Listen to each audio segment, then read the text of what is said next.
Il s'est rendu à Goma ce samedi 12 juin, le chef de l'État Félix Tshisekedi, pour une visite de solidarité et compassion vers le compatriote de l'Est de la République. Le rapatriement du reste de Patrice Emery Lumumba a été reporté pour le mois de janvier 2022. L'annonce est du président de la République. Comment comprendre qu'une institution chargée d'organiser les joutes éminemment politiques soit elle-même apolitique, s'interroge le président de l'Assemblée nationale. Et puis désormais, le Sénat a un nouveau premier vice-président. Edi Mundela a été élu avec 80 voix ce samedi 12 juin 2021. Voilà tout pour les titres. Restez branchés pour le développement. Nouvelle édition sur la scène de l'éducation, mesdames, messieurs, bienvenue. Le président de la République, Félix-Antoine Tshisekedi Tshilombo, depuis ce samedi 12 juin 2021 à Goma, une visite de solidarité et de compassion vers le compatriote de l'Est et plus particulièrement ceux de Goma touchés par l'éruption volcanique le mois dernier. Nous reviendrons avec force détail dans nos prochaines éditions. Et puis pour cause de la recrudescence des cas de Covid-19 ces 2 dernières semaines, le chef de l'État, Félix-Antoine Tshisekedi Tshilombo, a annoncé le report pour janvier 2022 du repatriement de reste de Patrice Emery Lumumba. Suivez le président de la République. La ville de Kinshasa semble être pour le moment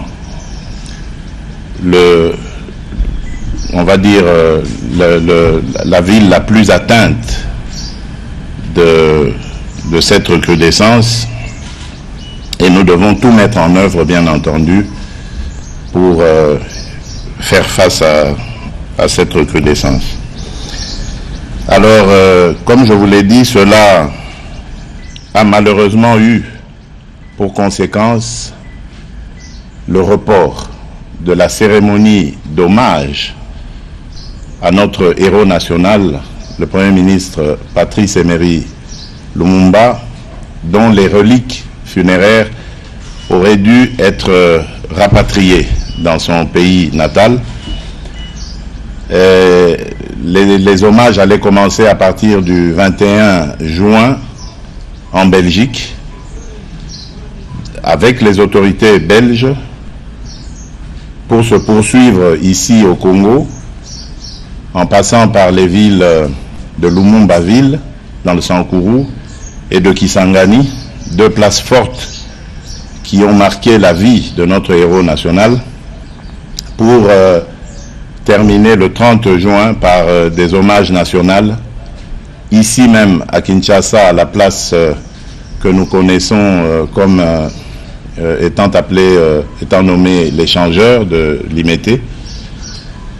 Une cérémonie qui aurait dû être grandiose, qui aurait dû connaître la participation de tout notre peuple, parce que c'est ça que nous avions préparé.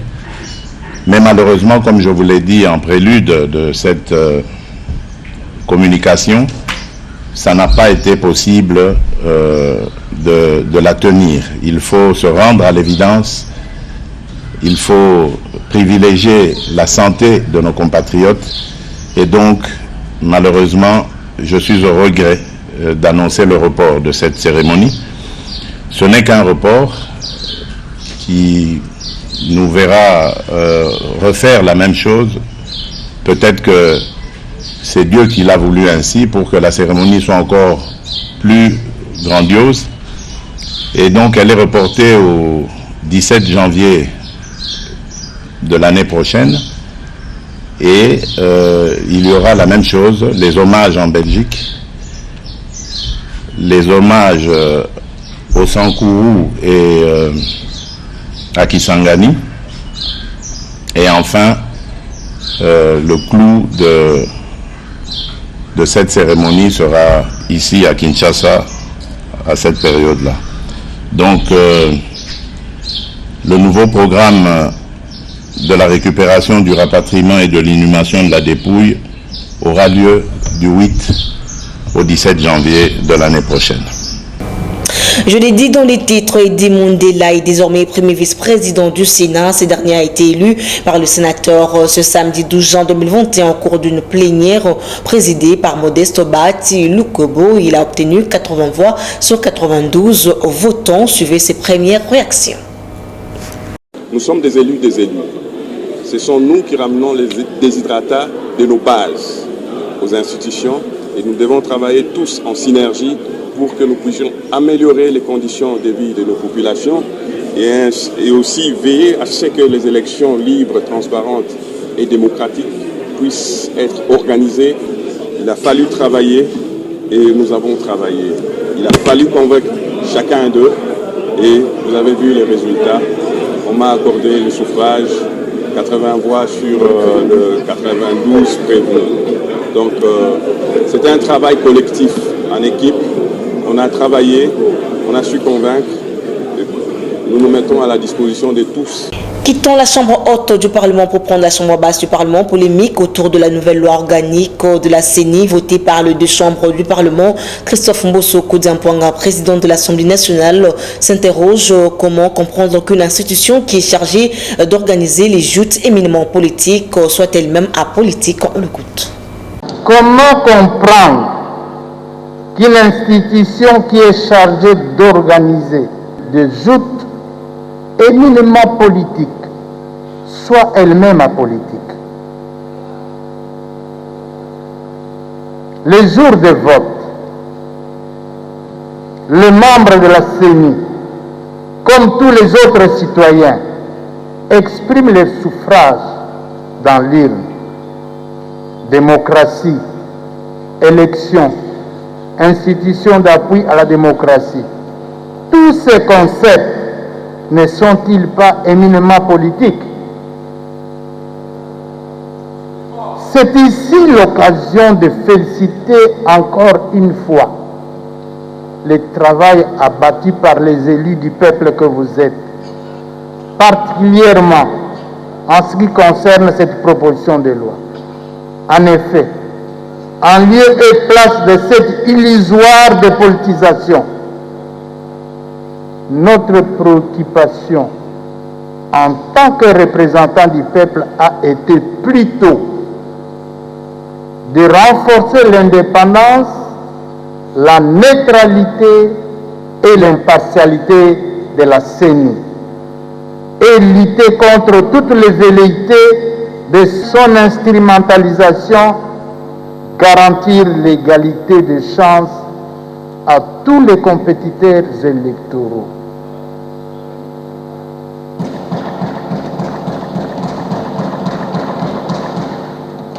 De assurer la protection des membres de la CENI contre toutes les pressions des tiers, y compris des forces politiques et des organisations de la société civile qui les ont désignés.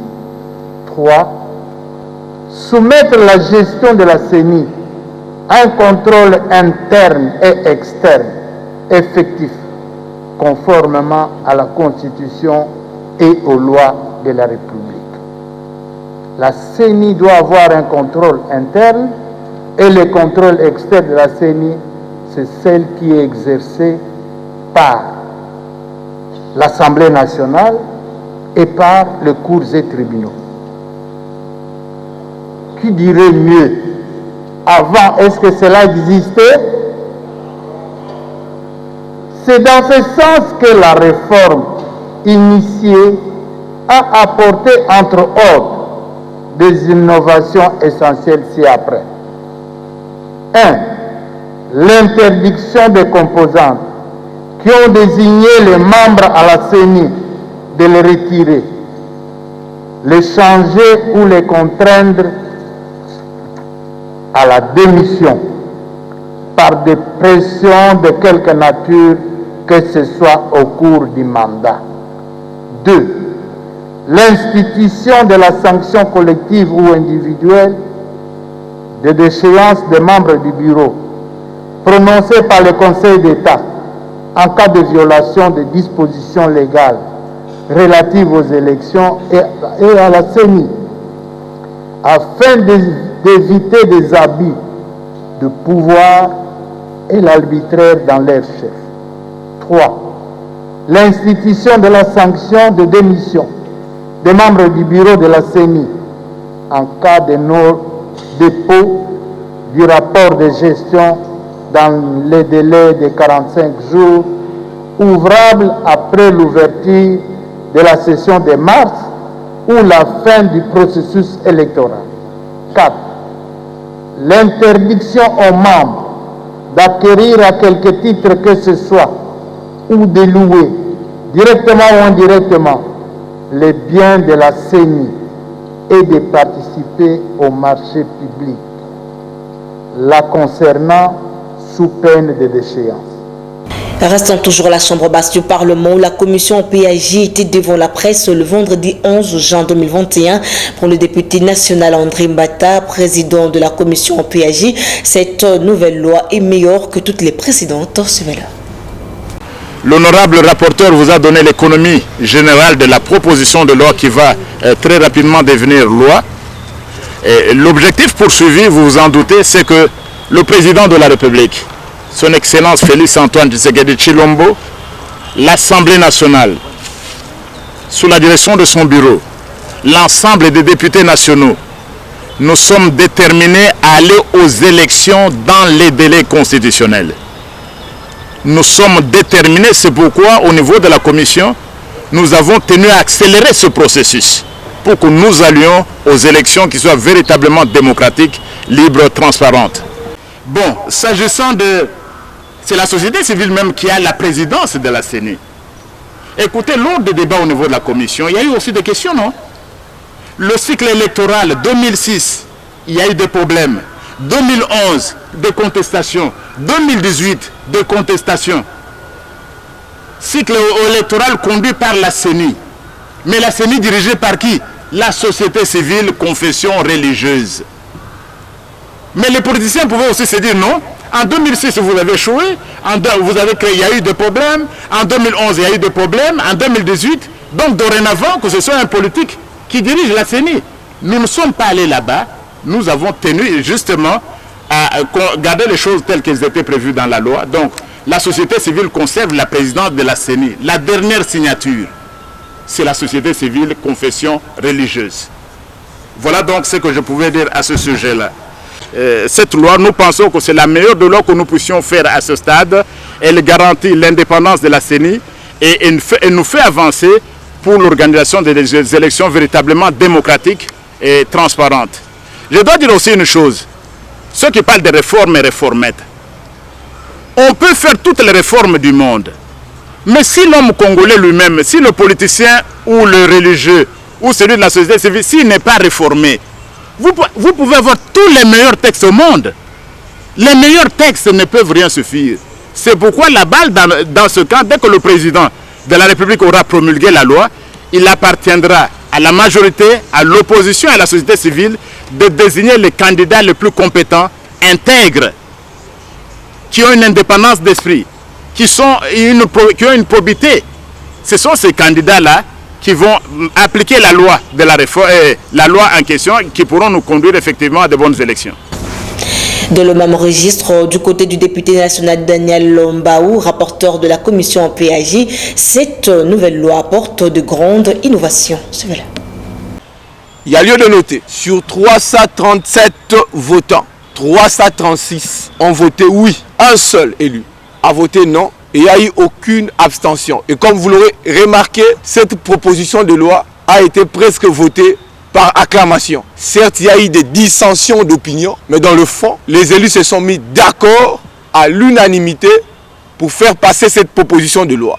À ce jour, la commission de loi, la commission PAJ, tient informé à l'opinion publique que la proposition de loi numéro 10/13 du 18 juillet 2010 portant organisation et fonctionnement de la commission électorale indépendante, telle que modifiée et complétée par la loi organique numéro 13/012 du 19 avril 2013 a été dûment transmise au Sénat en seconde lecture en vue de permettre à la Chambre haute de voter cette présente en des termes identiques. Mais alors en substance, les articles 10, 12, 14, 17, 21, 21 bis, 22, 24, 24 bis, 25, alinéa 1, 28, 42 et 5 ont fait objet de modifications et ont été intelligemment complétés. Restant donc fidèles à l'esprit de l'initiateur, celle qui consiste en renforcer l'indépendance, la neutralité et l'impartialité de la CENI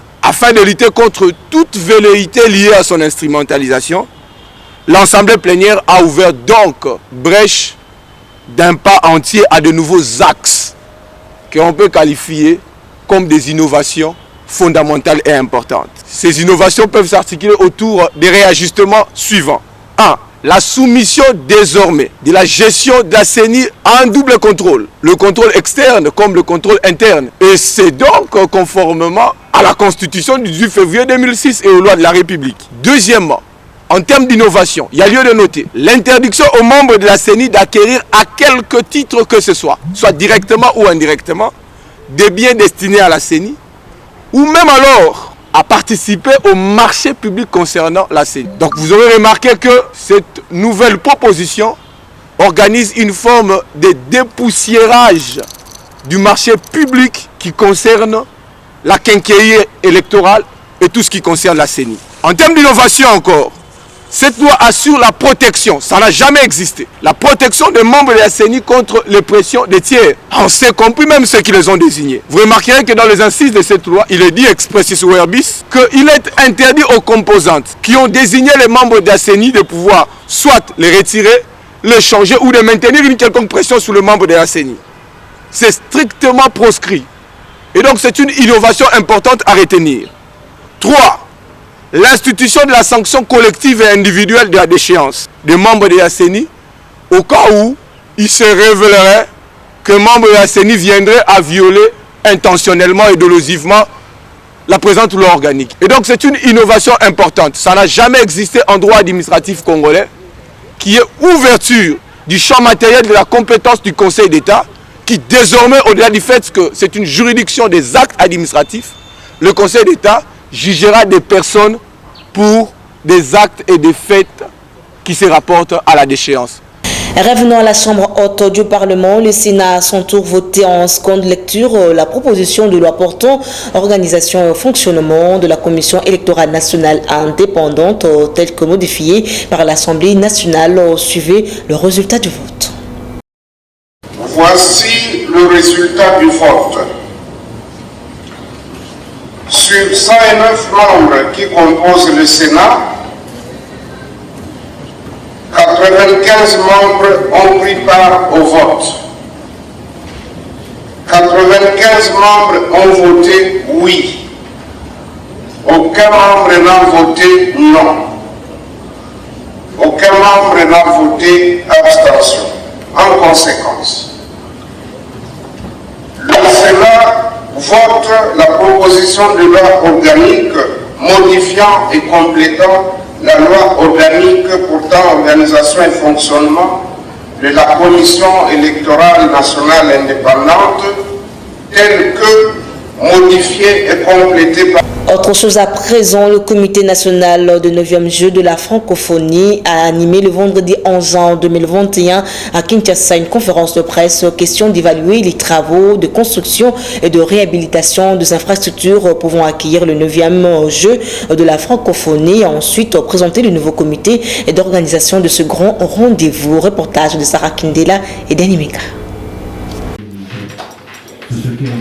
De principaux points ont été au menu de ce grand rendez-vous entre le Haut Conseil du 9e jeu de la francophonie et le Chevalier de la Plume, notamment l'évolution de travaux de construction et de réhabilitation de quelques infrastructures retenues pour accueillir le 9e jeu de la francophonie et la mise en place du nouveau comité national chargé d'organisation de ces assises. Depuis sa création en le 14 février 2021, plusieurs activités ont été organisées et plusieurs défis ont été relevés.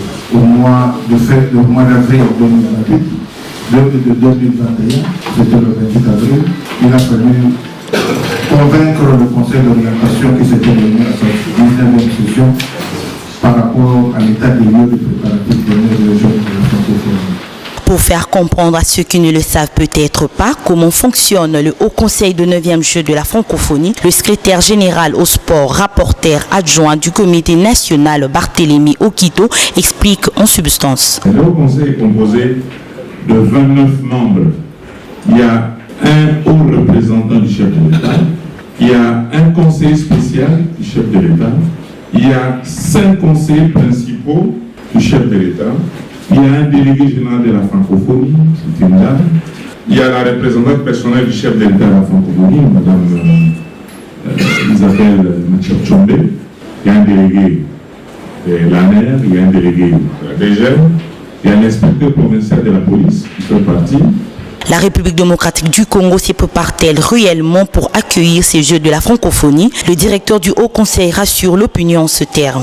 Est-ce que nous, Congolais, nous sommes incapables de faire quelque chose de bon? Sommes-nous incapables de faire quelque chose de grand? Nous avons un grand pays.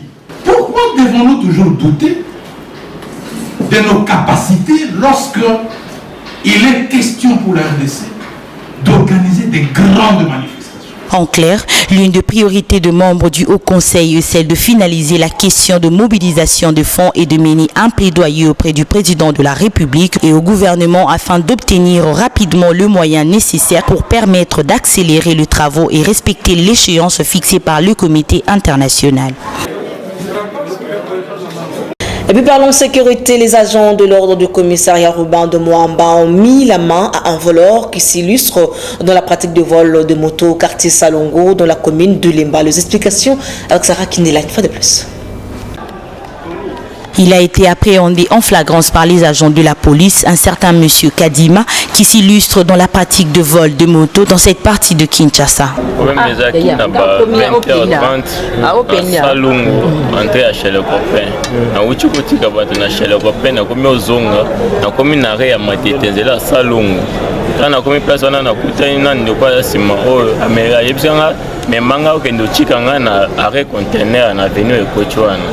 Quand on a mis tout comme na conteneur to coach na coach na venu à l'audiana tout le monde ba master mi balé baté mi place wana ba lo baké ah wezo banda to banda ozela yo ya le anga yebike kuna beaucoup mi na chantier ko to boza awa habite to banda ozela yo ka awa ayebisaka après un master zela na libéré bango biso to zonga tango acha lo bona poche pa mzambona yo kambala mo muntu abimsi singa kanginga na kingo aye beta e masasi kata e machette na bite bobo mangate bozo moto botikanga dembala moko muntu muso aza lokola batatu pesa muso azi moto nanga pelisi akena marka batabu eso somuni bango bandima tani bozo tuni be preuve ali mais azoboya azolobelo ko tala nali victime ne ali alors baka marko biso moto da charge na ye to bana ko limusa bango kaka boy mama kena bango parke wa pezali sute soto jio kaka bombala moko